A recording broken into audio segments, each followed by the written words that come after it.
Bonjour à toutes et à tous, je suis ravie de vous retrouver pour ce deuxième webinaire du mois de My Happy Job. Donc, je suis Fabienne Broucaret, fondatrice de My Happy Job, qui est un média en ligne dédié à la qualité de vie au travail et au bien-être au travail. Et aujourd'hui, on va parler d'un thème dont on parle beaucoup en cette année de crise, qui est la résilience.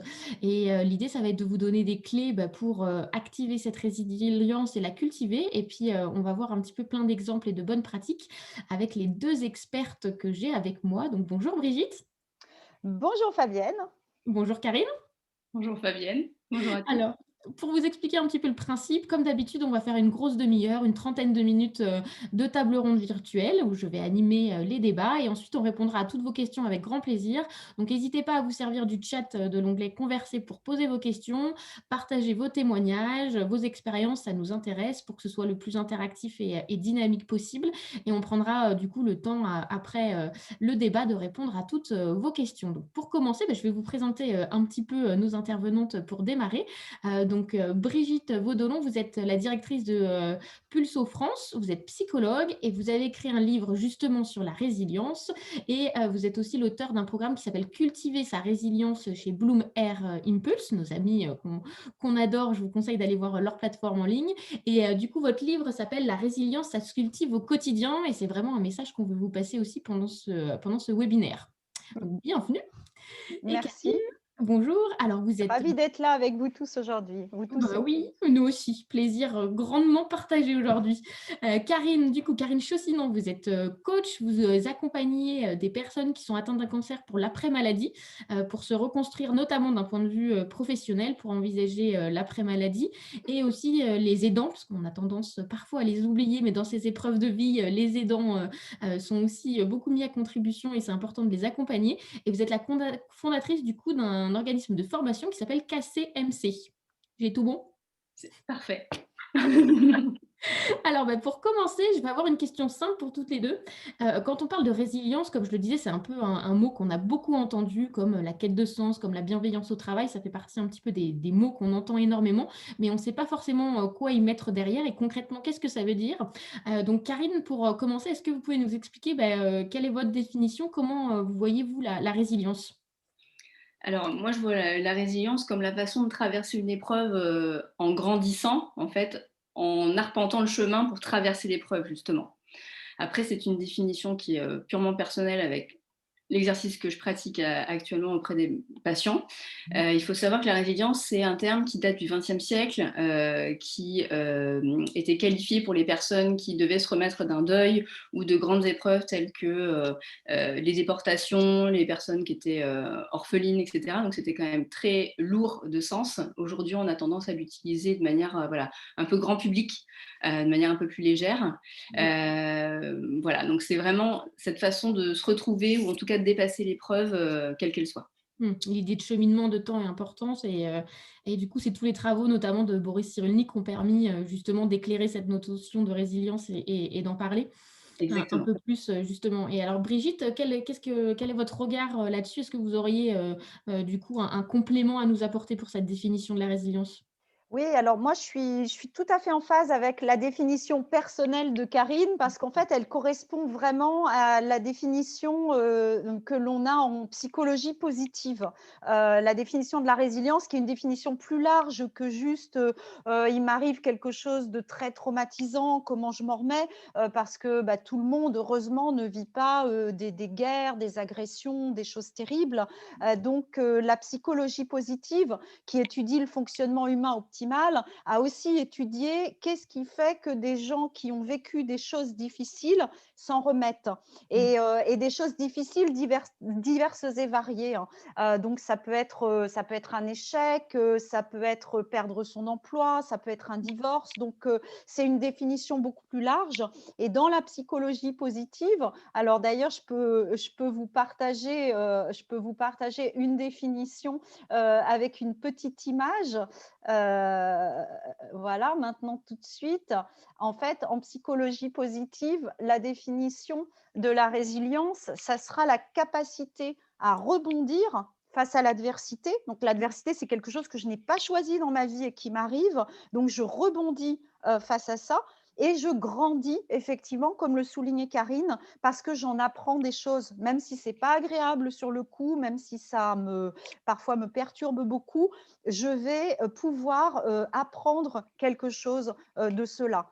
Et la petite fleur que vous voyez là en image, ce n'est pas innocent, c'est que d'ailleurs Boris Cyrulnik en parle aussi, hein, de la résilience de la nature. Mmh. Un endroit qui a été dévasté par un incendie, par exemple, on se rend compte quelques années après qu'il y a des espèces qui n'existaient pas avant qui vont pousser.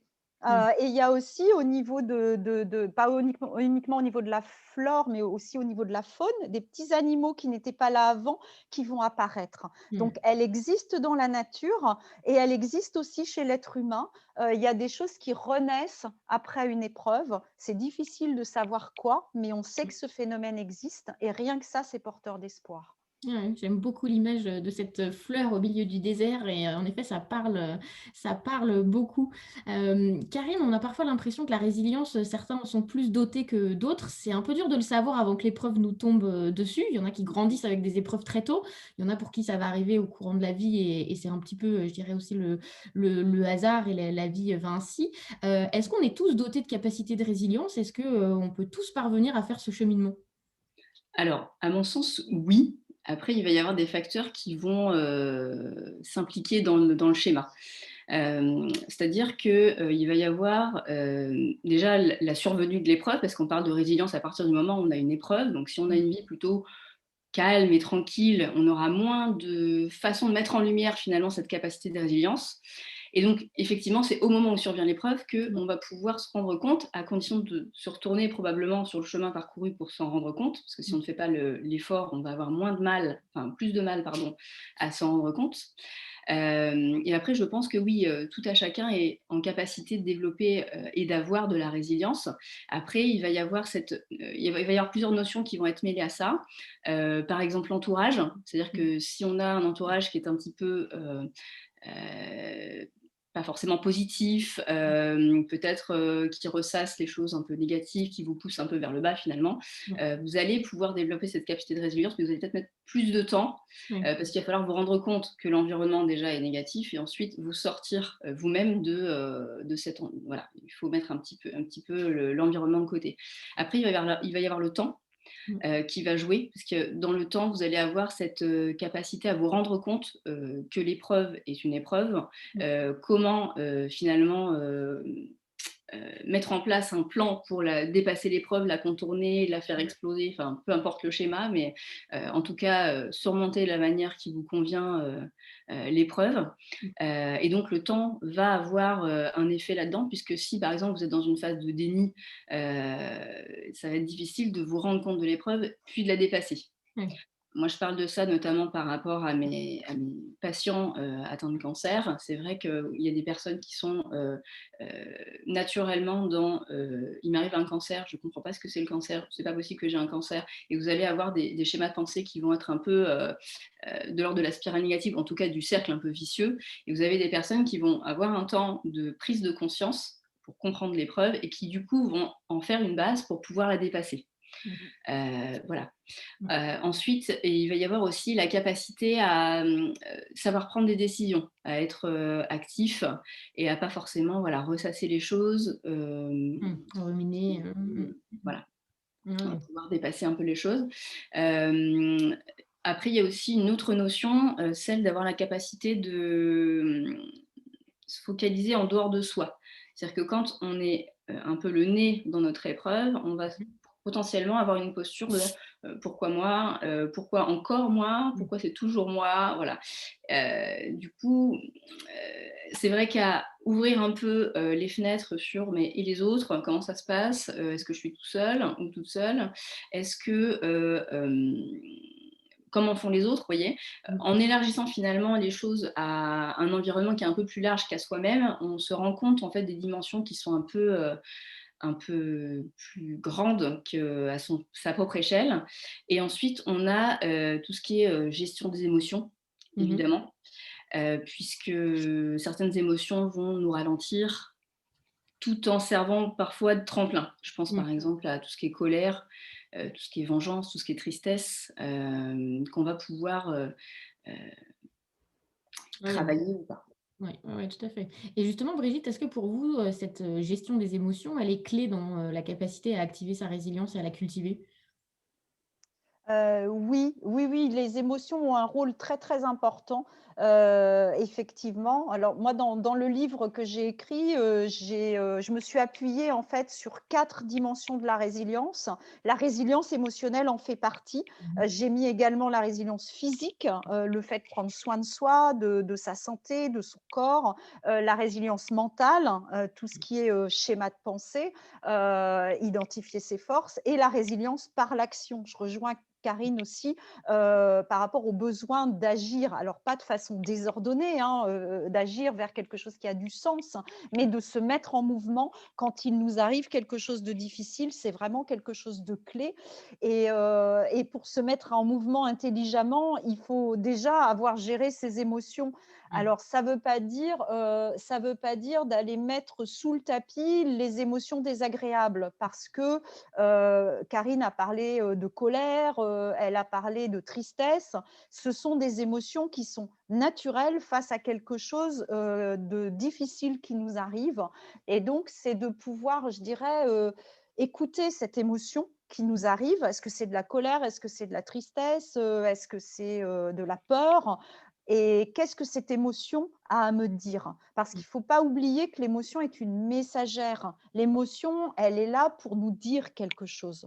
Donc, de la décrypter en termes de, bon, cette émotion, de quel besoin elle me parle en fait? Et comment je vais pouvoir répondre à ce besoin? Et c'est une fois qu'on aura fait ça, qu'on pourra après aller cultiver des émotions positives, même à travers une épreuve en fait. Mmh. Donc, la gestion des émotions est un des piliers, effectivement, pour pouvoir cultiver sa résilience. Mmh. Et est-ce que vous auriez un conseil, un peu pratique, pour justement quand vous parliez d'identifier, ces émotions, de réussir à les nommer, pas de les mettre, sur le tapis? Qu'est-ce qui fait qu'on peut, justement aller vers ce chemin-là? Qu'est-ce qu'on peut essayer de faire concrètement pour, mieux, peut-être, identifier et reconnaître ses émotions? Ça, c'est une bonne question. Déjà, quand on comprend que les émotions désagréables, elles ont quelque chose à nous Mmh. dire, on les accepte déjà mieux. Donc, c'est important d'accepter ces émotions telles qu'elles soient. Et si on les accepte, on les transforme déjà, en fait. Mmh. Donc rien que ça, c'est déjà transformateur en soi. Et puis je dirais, on peut tout à fait aller regarder sur YouTube. D'ailleurs, on l'a mis dans le programme en ligne hein, de Bloomer Impulse, la vidéo Tout le monde s'en fout sur les Oui, sur émotions. les émotions. C'est super bien fait, Mmh. c'est rigolo et ça Mmh. donne effectivement les grands messages de chaque Tout à émotion. fait. Donc ça permet, je dirais, de façon ludique, Mmh mh. de se poser ces questions-là, de quoi me parle mon émotion? Et Tout à puis fait. après, pour pouvoir vraiment, identifier le besoin que je vais avoir par rapport à cette émotion, je prends par exemple l'exemple de la tristesse. J'ai perdu Mmh mh. quelqu'un de proche, je suis triste. Bah, je suis triste, il peut y avoir différents besoins. Est-ce que moi j'ai besoin que quelqu'un que j'aime me prenne dans ses bras? Mmh. Est-ce que j'ai besoin de m'isoler, de me faire une bulle et de parler à personne? Est-ce que j'ai besoin d'aller appeler mon meilleur ami, ma meilleure amie pour en parler? Vous voyez, en fonction des personnes, le besoin Mmh. pour une même émotion, il sera différent. OK. Donc Mmh. là, c'est important de faire un petit peu le vide en soi, de pouvoir écouter, enfin s'écouter soi-même en fait, et ce dont on a besoin pour déterminer la bonne action Mmh. à mener. Mmh. Alors la transition est parfaite puisque j'allais revenir sur l'idée d'action avec Karine. Est-ce que l'idée c'est aussi, la fameuse stratégie des petits pas, de commencer par quelque chose, quand on est, pris justement dont parlait les émotions, la rumination? Est-ce que, voilà, quand on parle d'action, c'est pas forcément, la révolution des 2 mains, mais c'est un pied devant l'autre? C'est même un mini pas de fourmi et se Mmh. rendre compte de l'avancée du mini pas de fourmi. C'est plutôt ça. Effectivement, c'est un pas devant l'autre, mais parfois ça peut être infime. C'est-à-dire que là, pendant les confinements, on a été confrontés à beaucoup de détresse. Enfin, moi, j'ai eu beaucoup d'appels voilà, de commerçants qui ne savaient plus comment organiser leur business, de soignants désemparés parce que ça n'allait pas. Voilà. Donc, le fait est que parfois, en fait, il y a l'action, il y a aussi la gratitude. C'est-à-dire que c'est un peu corrélé. C'est-à-dire qu'on va faire une action et en même temps, on va développer cette conscience de cette action Mmh. pour justement pouvoir se retourner sur le chemin fait, enfin, effectué, et en même temps développer sa gratitude de ce qu'on a, de ce qu'on est en capacité de faire, que même si le business est peut-être pas fantastique, peut-être qu'on a la santé, peut-être qu'on a la famille, peut-être qu'on a une maison, vous voyez, enfin des choses un peu simples. C'est vrai que la gratitude, on en parle beaucoup et c'est assez puissant à partir du moment où on la fait vraiment Ouais. et quotidiennement, parce qu'en fait, on va travailler des schémas de pensée mentaux qui vont nous amener vers davantage de résilience. Mmh. Et donc, ouais, je parlais tout à l'heure du fait de se focaliser sur ce qui ne va pas. C'est vrai que quand on prend l'habitude régulièrement de se focaliser sur ce qui va bien, Mmh. finalement, on se rend compte qu'on est quelqu'un de riche et on développe son sentiment de sécurité Mmh. et on a davantage de force pour amener une action. Et là, on devient, voilà, on chemine dans quelque chose de positif, même si au début, c'est pas forcément très rectiligne. Mais en tout cas, on se met en mouvement. Je rejoins parfaitement Brigitte sur voilà, les émotions, le mouvement, etc. Je suis parfaitement alignée. Et c'est vrai que cette action, même si elle est hasardeuse au départ, ce qui compte, c'est la mise en marche de la machine dans un premier temps. Puis après, une fois que la machine est rodée, on remet un cap et on avance vraiment vers de plus grands pas, de grandes enjambées, voire la course, si vraiment on a besoin de se dépêcher ou de rattraper parfois Ouais. le temps perdu. Parce que ça peut être une sensation qu'on peut rencontrer. Oui, et ça permet justement dans l'épreuve d'apprendre aussi à se raccrocher au positif, que tout ne va pas mal, même si le tableau est sombre, il y a quand même des points sur lesquels on peut s'accrocher et du coup qui nous permettent aussi d'avancer après. Mmh. Oui. Alors, si je puis me permettre de parler d'une expérience en psychologie positive, ça renforce complètement cette approche de gratitude que certaines personnes peuvent trouver parfois un petit peu, enfin, c'est simple, effectivement, c'est simple et c'est à la portée de tous, c'est l'avantage. Et il y a vraiment des études en psychologie positive qui ont montré les bienfaits de la gratitude. On a pris des groupes de personnes, en fait, auxquelles on a fait passer un test de bonheur, en fait, hein, pour mesurer leur niveau de bonheur dans leur vie. Mmh.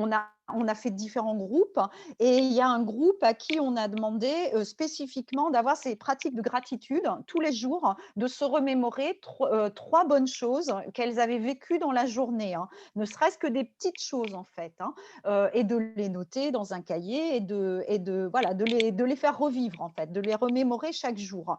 Et au bout de 3 semaines, on s'est rendu compte que le niveau de bonheur de ces personnes avait augmenté par rapport à des personnes à qui on avait dit bah, prenez 5 minutes par jour pour lire un livre qui vous intéresse ou un magazine qui vous intéresse, par exemple. Et donc, on a comparé ces différents groupes. On a vu que les gens qui avaient pratiqué la gratitude avaient un niveau de bonheur supérieur au bout de 3 semaines. Et D'accord. on les a repris 6 mois après, alors qu'on ne leur a pas demandé de continuer à pratiquer. Mais 6 mois après, on a remesuré les niveaux de bonheur et le groupe gratitude avait un niveau de bonheur plus élevé que les autres groupes. D'accord. Pourquoi? Parce que comme le disait Karine, c'est aussi une façon de penser. En Mmh. fait, c'est un état d'esprit qui se met en œuvre, c'est un schéma de pensée où en fait, quand on pratique pendant 3 semaines quelque chose, on prend une habitude, il y a des circuits neuronaux qui se font et donc on va plus facilement après détecter une petite chose ne serait-ce que j'ouvre mes volets le matin, je vois un petit oiseau, à ma fenêtre et je m'émerveille. Et Mmh mh. c'est tout petit, c'est infime, mais en même temps, voilà, je me relie à l'oiseau, je me relie à l'air extérieur et c'est un petit moment de bonheur. Oui, Donc, oui, tout à fait. cette pratique toute simple amène une vraie différence à long terme. Donc, surtout ne pas négliger les petites solutions qui sont à la portée de tous parce Tout à qu'elles fait. sont extrêmement puissantes. Mmh mh. Oui, on nous donne, Delphine nous parle du livre de La Fabrique à kiff avec, Florence Servan-Schreiber, Eh oui, Isabelle Paillot et Audrey Hakoun, qui est top, donc eh du coup, oui. n'hésitez pas et les fameux 3 kiffs par jour aussi de Florence Oui, Servan-Schreiber. les 3 kiffs par jour, ce livre est sorti il y a des années et Mmh c'était mh. un des premiers livres grand Tout à fait. public, basés sur la psychologie positive et toutes ces études scientifiques Mmh mh. justement qui sont faites pour déterminer qu'est-ce qui aide les gens à être bien dans leur vie finalement. Mmh. Ouais, ouais, et justement pour passer à l'action, Karine, vous avez lancé sur, Instagram justement, un espèce de comme un défi à chaque jour, sa gratitude? Oui, tout à fait. Alors en fait, j'essaie d'initier le mouvement, en tout cas, voilà, pour mes patientes, ça a été de manière originelle créé pour mes patientes, mais effectivement, c'est pour tous. C'est-à-dire que j'avais des patientes qui étaient justement dans le cercle dont on parle, n'arrivaient pas en fait à mettre en place la gratitude. Et elles me disaient, mais je ne sais pas sur quoi placer la gratitude. C'est comme le disait Brigitte, une simple petite chose, un émerveillement assez anodin peut être en fait la mise en route de la gratitude et du bonheur. Et donc, je me suis basée sur ma propre vie, finalement, en leur montrant qu'avec une petite chose, ça pouvait être un aliment, une rencontre, finalement à peu près n'importe quoi, à partir du moment où on posait l'intention de se rendre compte que c'était bien pour soi, qu'on était heureux finalement de vivre ce moment ou de avoir telle chose ou de rencontrer telle personne, finalement, on pouvait mettre la machine en route. Donc effectivement, oui, le journal de gratitude pour tous sur Instagram, c'est quelque chose que j'ai mis en place il n'y a pas très longtemps finalement. Et j'ai de bons retours, les personnes qui me suivent sont assez contentes. Et moi, je vous invite évidemment à faire ça. Virginie parlait de l'émerveillement, ça c'est aussi quelque chose qui est assez notable parce que l'émerveillement, la capacité à faire de la dérision, la capacité à rire, à être léger, c'est très très difficile quand on est dans une épreuve et ça aide en fait Ça fait beaucoup. bien. Voilà, on lâche prise, on décroche. Vous voyez, quand on parlait tout à l'heure de se focaliser sur quelque chose qui ne va pas, on décroche finalement ça nous fait une soupape. Et c'est vrai que c'est un petit peu ce qui nous manque pendant le confinement, puisque pendant la période un peu tendue qu'on a, effectivement, tous les spectacles sont un petit peu retenus. Donc c'est voilà, c'est un petit peu Oui, non, non, l'humour et l'autodérision, en effet, quand, voilà, je pense quand on est arrivé aussi dans le cheminement où on l'accepte et où, voilà, ça aide beaucoup au quotidien. On a parlé du coup de l'action, du coup de ce qu'on pouvait faire aussi d'un point de vue mental. Brigitte, qu'est-ce que vous conseilleriez pour quand vous parliez des piliers et justement de la résilience physique, quels seraient vos conseils pour essayer aussi de la cultiver? Alors, c'est des conseils qui vont être très simples, là encore, hein, on ne réinvente pas le fil à couper le beurre, à chaque fois. Donc, c'est des conseils qui sont extrêmement, basiques. La résilience, en fait, enfin, quand on fait face à une épreuve, quand on traverse quelque chose de difficile dans sa vie, ce qui est important, c'est de prévenir le stress chronique parce qu'on a un vrai risque de développer un stress chronique puisque le stress, c'est un mécanisme d'adaptation, hein, à un changement. Donc, quand on est dans une épreuve, on est effectivement sous stress. Donc, comment éviter le stress chronique? Je vais partager là encore un petit schéma parce que parfois c'est mieux que les mots. Enfin, en tout cas, c'est complémentaire. Tout à fait. Dans ce Voilà. temps-là, Karine, si vous voulez mettre l'adresse Instagram dans le chat, du coup, on nous la demande. Comme ça, tout le monde. Voilà, un petit schéma donc pour prévenir le stress chronique. C'est important de se souvenir que, nous sommes, des animaux diurnes en fait et qu'on a en fait, on est constitué aussi, pour vivre 3 phases dans 24 heures. Une phase d'action, certes, de travail, d'action, de sport, enfin d'être en mouvement, d'être actif physiquement et cérébralement. Une phase de repos qui, idéalement, prépare une phase de restauration d'énergie par le sommeil, en fait. Et ça se réfère à 2 systèmes nerveux, 2 branches du système nerveux distinctes qui sont le système nerveux sympathique, le système de l'action, le système accélérateur de l'organisme. Et quand on est sur la phase repos-relaxation qui prépare au sommeil, on est sur l'activation du système nerveux parasympathique. Ce qui nous manque aujourd'hui et de plus en plus, c'est l'activation de notre système nerveux parasympathique, l'activation de ces phases de repos et de relaxation. Donc ça, on va pouvoir le faire, par exemple, à travers des choses toutes simples, comme la respiration. Prendre un moment pour se poser et pour simplement respirer. Et d'ailleurs, si vous le souhaitez maintenant, vous pouvez le faire, de fermer les yeux si vous êtes à l'aise pour le faire, de porter votre attention sur votre respiration simplement pour l'observer, avec cette douce intention d'approfondir votre respiration petit à petit, d'inspirer profondément et d'expirer le plus doucement possible, le plus tranquillement possible. J'inspire en profondeur, je situe ma respiration au niveau de mon ventre et j'expire le plus tranquillement possible, paisiblement. Voilà. Et quand je fais ça, j'active mon système nerveux parasympathique, j'active mon système repos, récupération. Et d'ailleurs, il y a une technique très utile en fait, qui est la technique de cohérence cardiaque, que l'on connaît souvent. La technique de cohérence cardiaque, en fait, c'est le fait de pouvoir avoir une respiration sur des temps différents, en fait. Donc, c'est d'inspirer sur 4 secondes, d'expirer sur 6 secondes. Ça, c'est vraiment l'activation du système nerveux parasympathique, parce que quand on expire plus longtemps qu'on inspire, on active son système nerveux parasympathique. Donc là encore, c'est extrêmement simple, c'est à la portée de tous, 3 minutes par jour, 3 fois par jour. On se fait une bonne cure de respiration pendant 1 semaine, 2 semaines, 3 semaines idéalement. 3 fois par jour, on respire 3 minutes sur un rythme particulier en essayant de situer sa respiration dans le ventre. Et là, véritablement, on se fait du bien.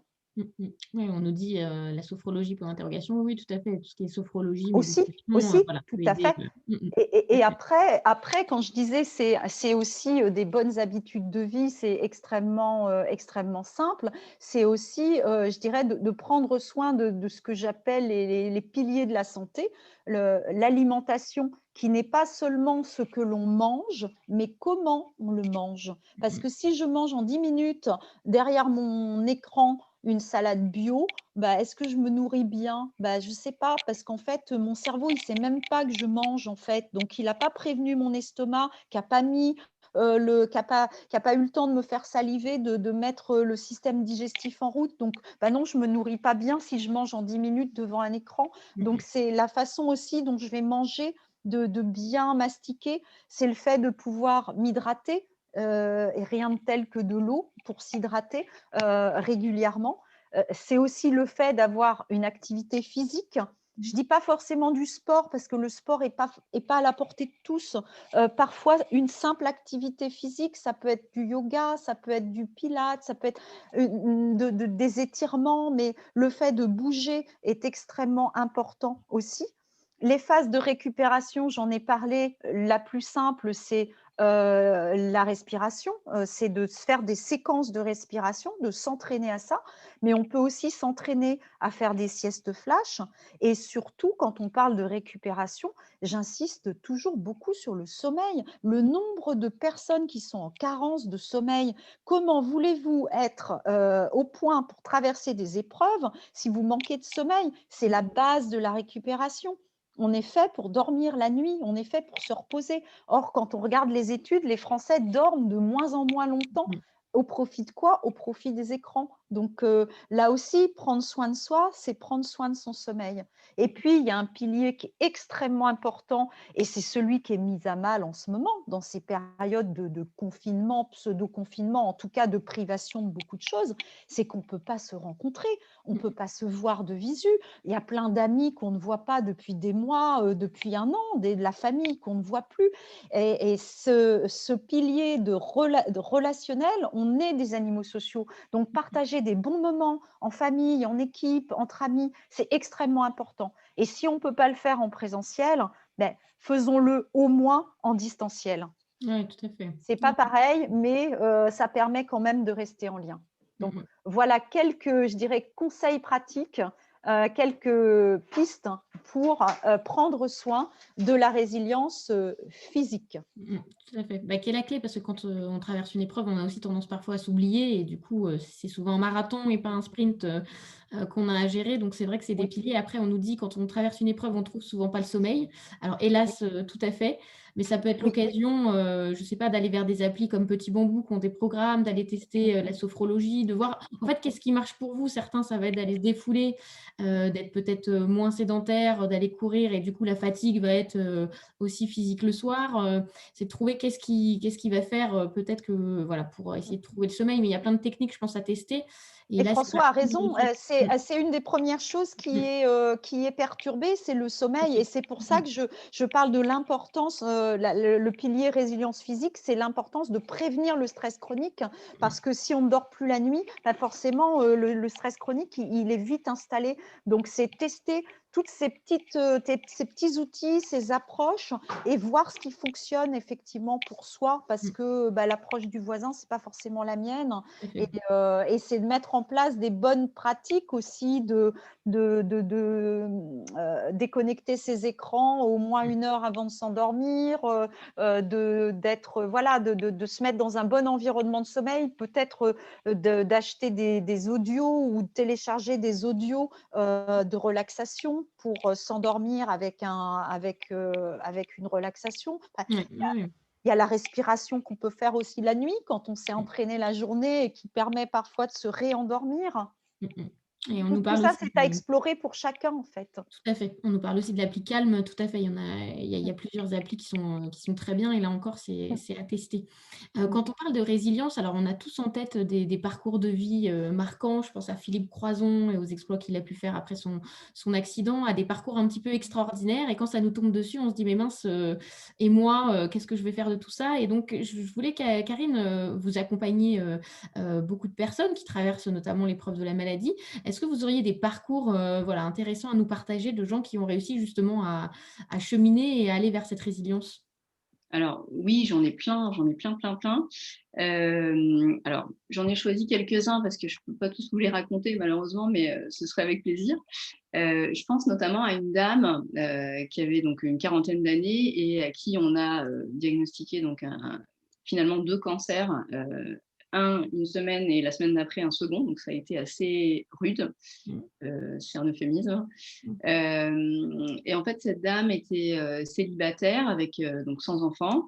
Ses parents étaient un peu âgés, donc quand elle a été hospitalisée de manière assez, franche et brusque, Mmh. elle n'a pas forcément eu le temps de communiquer correctement avec son employeur. Ses parents un peu âgés n'avaient pas la possibilité de s'occuper de ses affaires, lorsqu'elle n'était pas là et donc ses traitements ont été assez lourds. Elle a été hospitalisée quasiment non-stop durant 1 année et au bout d'une année, elle a pu enfin passer, le seuil de sa porte et elle s'est retrouvée endettée, heu, parce que personne n'a géré ses factures en son absence, donc tout ce qui est loyer et cetera, voilà. Et en fait, c'est une dame qui, 2 ans après, s'est retrouvée finalement, donc après accompagnement, hem, elle a fait une reconversion. Elle a retrouvé, toutes ses dettes. C'est-à-dire qu'elle a littéralement jour après jour, elle s'est accrochée, hein. Elle a réussi donc à finir ses traitements, correctement en dehors de l'hôpital. Elle a réussi à récupérer, à négocier jour après jour toutes les dates, toutes les traites pardon, qu'elle avait qui n'étaient pas réglées, durant son absence et elle a réussi à se reconvertir. C'est-à-dire qu'avant elle était assistante, secrétaire, et elle m'a dit: «Mais moi je veux faire quelque chose de ma vie, qui me porte», donc elle ne trouvait plus trop de sens dans son poste, heu et donc elle est devenue photographe professionnelle et aujourd'hui elle gagne très bien sa vie, elle a retrouvé la santé et voilà. Donc ça c'est un des parcours que je peux vous partager. J'ai pensé à un autre parcours, celui d'une dame, qui était, très, très, très punchy, qui l'est toujours d'ailleurs, je parle au passé, qui est toujours très punchy, 3 enfants, la carrière à l'international, les déplacements toute la semaine, et là donc voilà, c'est malheureux mais la maladie est arrivée également et donc elle s'est rendue compte qu'elle ne voyait pas grandir ses enfants, qu'elle passait son temps dans les avions entre, l'Europe du Nord et l'Europe du Sud Et elle m'a dit: «Non, là, je veux faire autre chose de ma vie», parce que concrètement, la maladie m'a amenée à comprendre qu'en fait, voilà, elle avait 45 ans à peu près, donc l'âge de voilà, l'âge de changer pour elle, et donc elle a créé son entreprise, à 600 mètres de chez elle. Donc elle est absolument ravie parce que du coup, elle y va à vélo. Elle est un peu écolo, donc elle est très, très, très contente. Elle me dit: «Voilà, je suis ravie, je rentre chez moi le soir, je m'occupe de mes enfants, je retravaille le soir après, une fois qu'ils sont couchés et que je peux, voilà», et donc elle savoure la vie autrement. Mmh.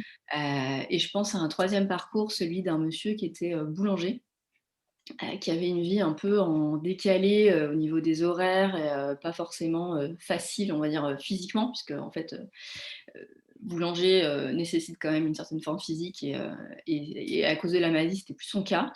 Donc il m'a expliqué que c'était difficile pour lui de poursuivre également, dans ce métier-là, et il est devenu, moniteur de tennis, ce qui était sa passion également, qui nécessitait en fait chez lui, de la force physique, mais beaucoup moins, que voilà, lorsqu'il était dans son activité de boulanger. Et donc ce monsieur a pu en plus, retrouver un équilibre de vie, voilà, être, satisfait vraiment de ce qu'il entreprenait, avoir des horaires corrects, construire une vie de famille, chose qu'il n'arrivait pas à faire avant. Voilà. Très bien. Non, mais c'est inspirant tout ça et puis ça montre, enfin, j'aime bien aussi le côté revoir les priorités de la vie, c'est aussi les épreuves qui nous changent, Ouais. durablement. Le regard change sur la suite. Mmh. Ouais, et c'est complètement cohérent avec, les travaux en psychologie positive justement, qui étudient les personnes qui se sont sorties d'épreuves. Il y a ce phénomène qu'on appelle en anglais le post-traumatic growth. En français, c'est croissance post-traumatique. Donc des gens qui ont connu quelque chose de potentiellement traumatisant, hein, parce qu'ils ont failli perdre la vie en fait à travers une maladie, et qui grandissent de cette épreuve véritablement. Et ça passe quasi systématiquement par je revois mes priorités. Qu'est-ce qui fait sens pour moi dans ma vie? À quoi j'ai envie finalement de consacrer ma vie et mon énergie, hein. Et quand j'ai failli perdre ma vie, je suis peut-être plus attentive à ça justement, à cette question de bah oui, il m'est donné de vivre encore. Qu'est-ce que je fais de ça en fait? Donc bah oui, j'ai peut-être envie de voir mes enfants grandir. Effectivement, oui, Mmh. ça pourrait être assez logique. Mmh. Mmh. Là, on parlait de résilience, individuelle. Brigitte, quels seraient vos conseils quand on parle aussi maintenant de résilience plutôt à l'échelle collective? Quand, par exemple, une entreprise ou une équipe, vit des épreuves, quels seraient vos conseils pour, je dirais à l'échelle d'une équipe et de plusieurs personnes? À l'échelle d'une équipe, en fait, c'est pas très différent. D'ailleurs, Boris Cyrulnik en parle aussi. Il y a 2 grands piliers, en fait, pour le collectif, hein. C'est le sens. Donc, est-ce que dans mon équipe, ce qu'on fait a du sens? Est-ce qu'on partage effectivement une vision commune, des objectifs communs? Quand on est dans une équipe où on sait qu'on fait du bien aux autres, comme l'univers, des aidants, des soignants, bah, ça peut être porteur aussi parce on a une mission en fait vis-à-vis d'autres êtres humains, mais pas que. Enfin, il y a plein d'équipes dans les entreprises où on peut trouver un sens à ce que l'on fait.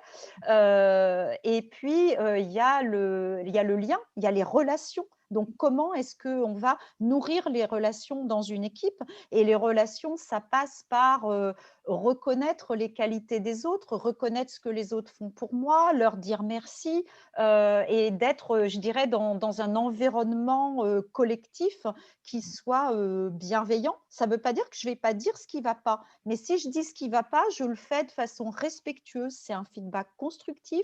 Je le fais de façon respectueuse. Je ne m'attaque pas à la personne.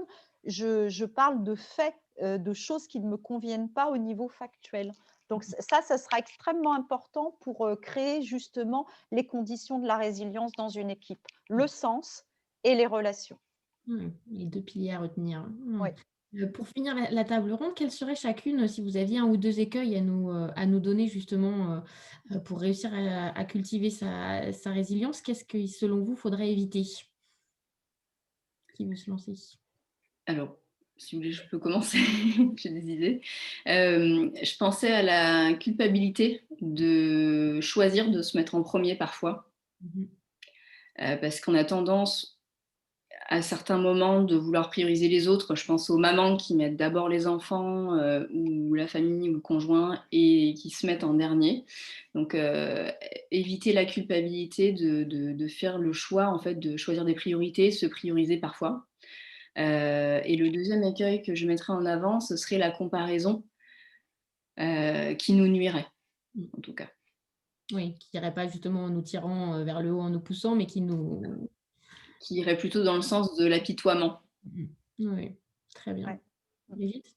Mmh. Je suis complètement en phase et je dirais que la culpabilité, c'est pas forcément uniquement le fait de culpabiliser, de se mettre, en avant, de se mettre en priorité. C'est aussi parfois, il y a des gens à qui il arrive des choses et qui s'en sentent coupables. Je me fais agresser par, quelqu'un d'extrêmement violent et je vais me dire que, j'ai peut-être pas été prudent ou prudente. C'est la double peine. Enfin, vous voyez, à la base, c'est quand même pas très, juste de se faire agresser, sans raison. Donc, pourquoi je m'inflige ça finalement? Donc, il y a des choses à apprendre effectivement des épreuves, mais il ne faut pas pour autant, se sentir responsable de tout ce qui nous arrive et coupable, en tout cas pas coupable, hein, effectivement, ça c'est extrêmement important. Et la comparaison, je rejoins Karine, si on regarde les autres, c'est pas, souvent, on a tendance à regarder des gens, qui font mieux que nous, qui se sont sortis de trucs très difficiles et on se dit: «Ah oui, mais moi, je suis pas capable de ça. Moi, avec mon petit problème, je m'en sors pas», et on va culpabiliser aussi de ça et c'est pas juste.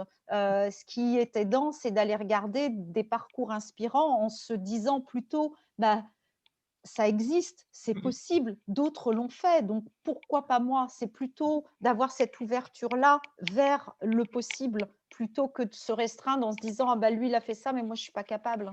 Mmh. Oui, tout à fait. Et c'est intéressant, on nous dit alors justement, il y a Maud qui nous dit, justement par rapport aux réseaux sociaux, ils peuvent parfois accentuer ce sentiment d'infériorité en se comparant. Surtout que sur les réseaux sociaux, soyons clairs, la vie est parfaite, hein, surtout pour les autres.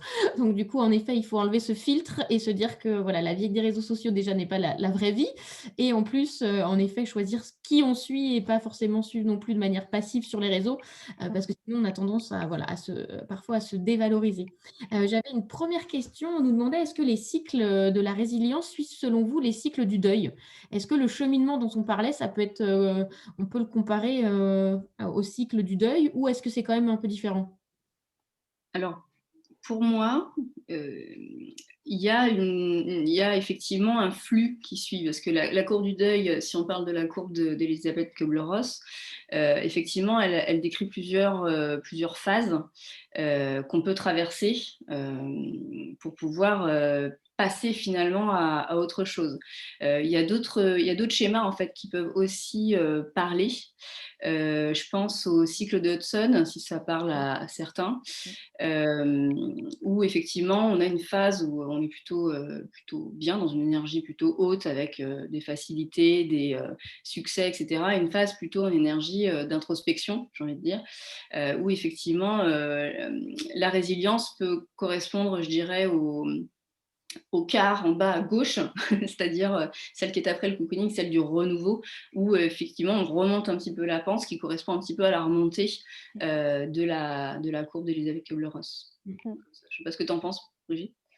C'est 2 modèles qui sont utiles, en tout cas quand on est confronté à quelque chose, qu'on a du mal à digérer. C'est 2 modèles qui peuvent être utiles pour se situer, pour s'auto-diagnostiquer, où j'en suis par rapport à ça. Alors Elisabeth Kubler-Ross, la courbe est très connue en France effectivement, donc est-ce que je suis dans le déni, dans la colère, dans la peur, dans la tristesse?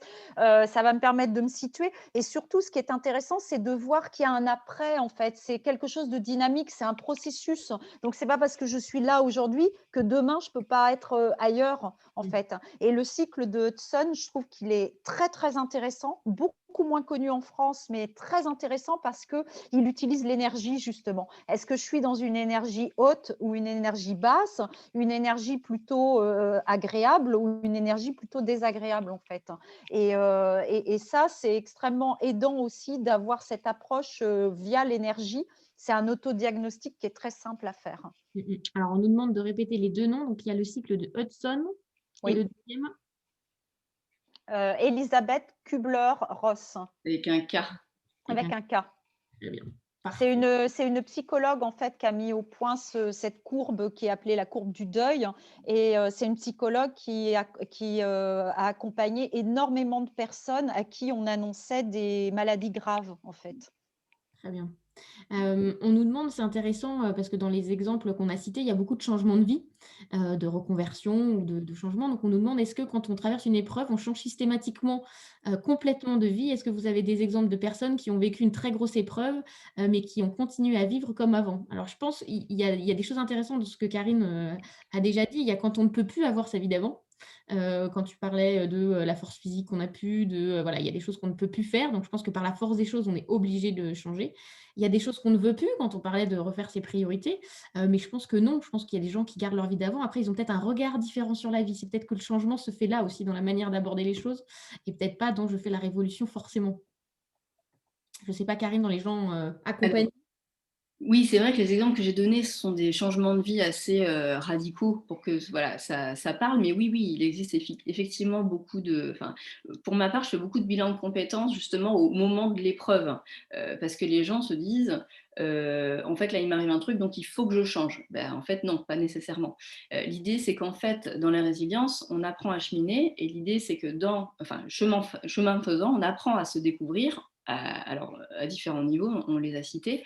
Et une fois qu'on s'est découvert, on peut faire le choix finalement éclairé de l'orientation qu'on veut faire professionnellement. Ça peut être changer de job, ça peut être créer une entreprise, ça peut être rester exactement là où on est, simplement en développant de la gratitude ou de la cohérence cardiaque et profiter finalement de la vie, mais autrement.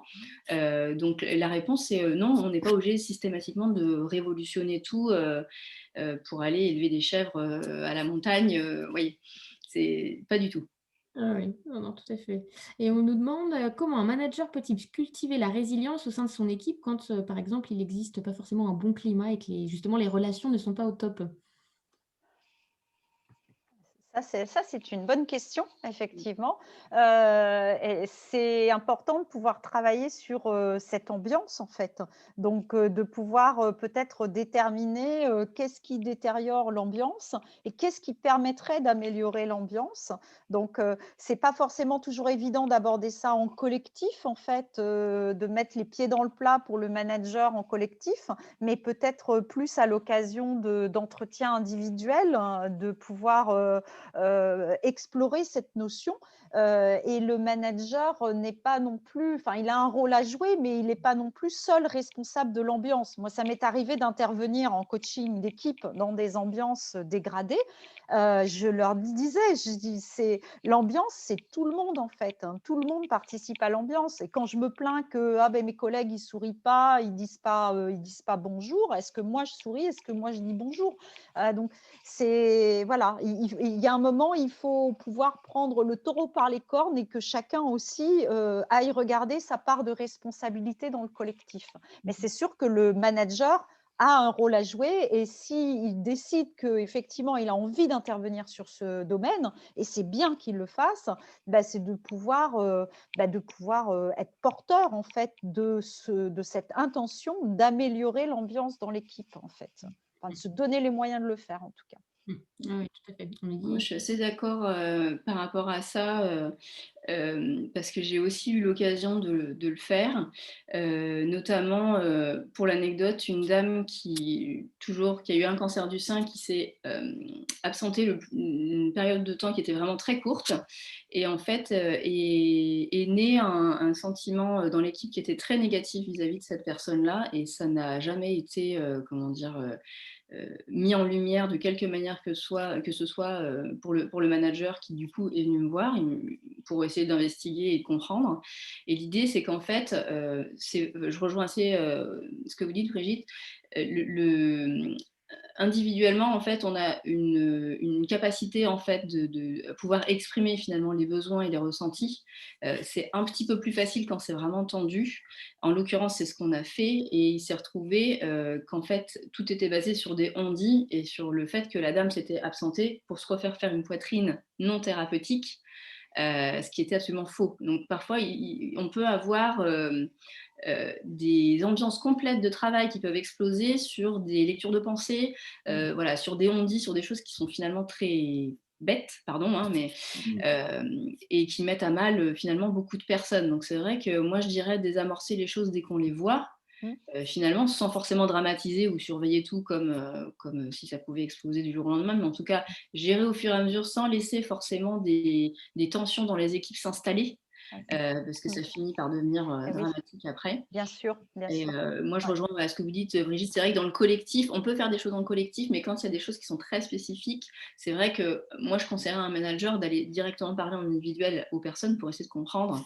Oui, oui, oui. Et je vois dans le chat Maud qui disait il faut balayer devant sa porte. Bien évidemment, le manager doit balayer devant sa porte. C'est le premier à devoir être exemplaire, de dire bonjour, de dire merci et de pouvoir informer aussi une équipe de ce qui se passe. Parce que dans l'exemple de Karine, le manager n'a pas communiqué à l'équipe. Alors, c'est très délicat de communiquer sur quelque chose d'aussi personnel. Mais dans ce cas-là, moi, ce que je conseille au manager, c'est accordez-vous avec la personne concernée qui va avoir cette opération, qui traverse cette maladie, accordez-vous sur ce que vous êtes en droit de dire à l'équipe.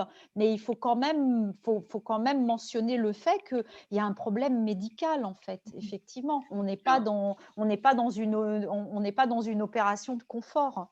Le truc dans l'histoire, c'est qu'en fait, ils étaient d'accord tous les deux et que c'est la dame qui a choisi et qui a demandé au manager de ne pas communiquer dessus. Donc, en Ah ouais, mais l'occurrence, ça, pour un manager, ça ne devrait pas être acceptable. Vous voyez, ça c'est peut-être un jeune manager ou quelqu'un qui veut bien faire, mais quand on est manager, on doit pouvoir informer son équipe de l'absence longue durée de quelqu'un et d'un motif, légitime, en fait. Mmh. Hein. Ne serait-ce que, enfin, parfois les gens disent, bah, je veux pas qu'on parle de mon problème. On va juste dire que c'est un problème familial grave ou quand c'est familial ou un problème de santé important. Voilà, mais il faut dire quelque chose de cet ordre-là. Ouais. Là c'est aussi il y a une petite Ouais. erreur managériale, mais c'est comme ça qu'on apprend aussi. La prochaine fois, il il dira pas OK, on dit rien. c'est difficile d'être manager aussi. On est Ah, souvent c'est très très difficile, bien sûr, mais on est dans l'humain, donc c'est jamais pareil Tout à fait. et on Le apprend tout le secret temps. médical et la confidentialité aussi, donc c'est Eh en oui, effet, c'est un très sujet touchy. compliqué. Voilà. ouais. Ouais, ouais. Et c'est pour ça aussi qu'il existe des lignes d'écoute dans les entreprises qui sont de plus en plus utilisées par des managers qui ont à gérer des situations sensibles et qui se disent mais comment je fais, par quel bout je m'y prends. Et donc je vais appeler un psychologue sur une ligne d'écoute anonyme pour poser mon problème et avoir des pistes, au moins, enfin discuter avec quelqu'un d'extérieur en toute confidentialité. Mmh.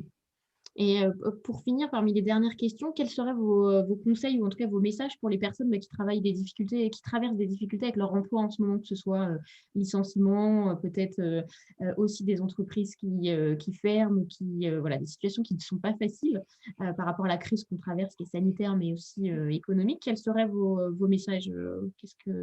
Qu'est-ce que vous conseilleriez à ces personnes? Alors moi, j'aurais envie de dire vraiment, recentrez-vous sur vous et vos envies. Alors je sais que ça peut paraître dingue dans cette période où très anxiogène, il y a beaucoup, beaucoup de messages anxiogènes, mais justement essayer de se libérer de ça et de se centrer sur soi, ses envies et observer au quotidien qu'est-ce qui vous fait vibrer en fait. Quel type de choses vous fait vibrer, quelles activités, quelles idées, quels projets et là où ça vibre, vous avez quelque chose à faire en fait. Enfin, c'est là où la vie vous amène à vous diriger. Mmh mh. Karine? Non, c'est très chouette, j'aime beaucoup. Moi, mon conseil, ce serait, d'essayer de conserver, en fait, le lien avec des gens, avec des personnes, avec la famille, même si, ce sont des liens qui peuvent être dégradés ou en visio ou pas aussi, en présentiel que ce que l'on voudrait, pour lutter contre l'isolement. C'est un peu mon cheval de bataille. Hem voilà, personnellement, pendant le confinement, j'ai été contactée par pas mal de personnes de l'hôtellerie, de la restauration, qui étaient un peu en détresse, même Mmh. beaucoup. Mmh. Et ce sont des personnes qui finalement sont restées beaucoup seules chez elles sans vraiment voir des personnes. Donc là maintenant, voilà, on a le couvre-feu à 18 h, mais on peut quand même sortir. Donc l'idée, ce serait de s'aérer, de sortir, de voir un voisin, une amie, de faire des conférences avec les copains, les copines et de ne pas rester seule. Moi, je dirais ça. Conserver le lien autant que possible, même si c'est pas aussi bien que ce qu'on voudrait, mais c'est possible. Oui, très bien. Et pour finir sur une note positive, Brigitte, j'aimerais bien qu'on partage une des dernières slides qui montre qu'on avait préparé, voilà, que Oui, des preuves naissent du positif et du coup, ça nous fera une oui, conclusion, je dirais, bien. voilà, Bien volontiers, agréable. bien volontiers. Je partage cette diapo avec vous. Effectivement, ce que vous voyez à l'écran, écrit en chinois, en fait, c'est le mot crise. Le mot crise en chinois, il est constitué de 2 caractères indissociables, en fait, qui marchent main dans la main. Le premier signifie danger, c'est l'épée de Damoclès au-dessus de ma tête, en fait, ce qui me menace. Et le second signifie moment à saisir, opportunité. Mais c'est le moment à saisir au cœur même du danger, en fait. C'est l'occasion à saisir grâce au danger, si je puis dire. Si le danger n'était pas là, je n'aurais pas cette occasion, en fait. Donc, dans toute crise, dans toute épreuve, c'est vrai que de pouvoir à un moment donné se demander qu'est-ce que ça m'amène en fait comme événement, enfin comme chose positive, parce que le négatif, je le vois très facilement, hein, c'est ce qui me saute aux yeux, c'est ce qui m'encombre émotionnellement.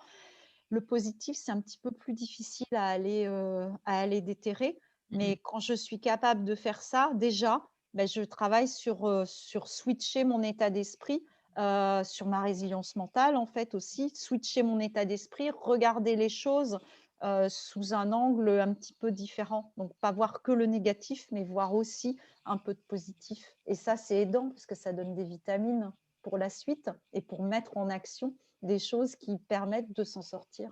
Tout à fait. Bah, c'est un exercice qu'on peut tous faire, je trouve, de revenir sur les derniers mois et notamment sur l'année 2020 et de se faire une petite liste de choses voilà, qui ont été positives parce que je suis sûre que Mmh. vous en trouverez. Et ça Mmh. fait du bien de se dire que voilà, même de moments compliqués sortent quand même des choses positives pour la suite. Bah, ça va être l'heure de se Mmh. quitter. Un grand merci à toutes les deux. C'était passionnant. J'espère que vous avez aussi apprécié que nous. Je vois plein de messages positifs dans le chat, donc ça fait vraiment plaisir. Donc les webinaires de My Happy Job sont accessibles du coup sur notre chaîne YouTube.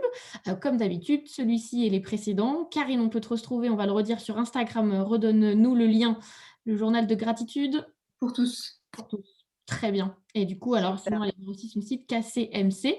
Et du coup, Brigitte, sur Pulso France et aussi sur Bloomer Impulse, où il y a un programme dédié à la résilience et un livre, redonne-nous le titre et la maison d'édition.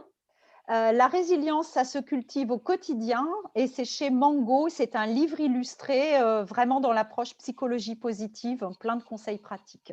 Eh ben, Voilà. très bien. C'est sympa de voir tous ces commentaires, ça rebooste, on se sent bien, il y a des bonnes ondes. Mais sachez que nous aussi, ça nous rebooste en Bon, fait. Voilà. Ça a énormément de sens pour nous aussi de partager tout ça avec vous dans cette période extrêmement compliquée qui dure et qui dure.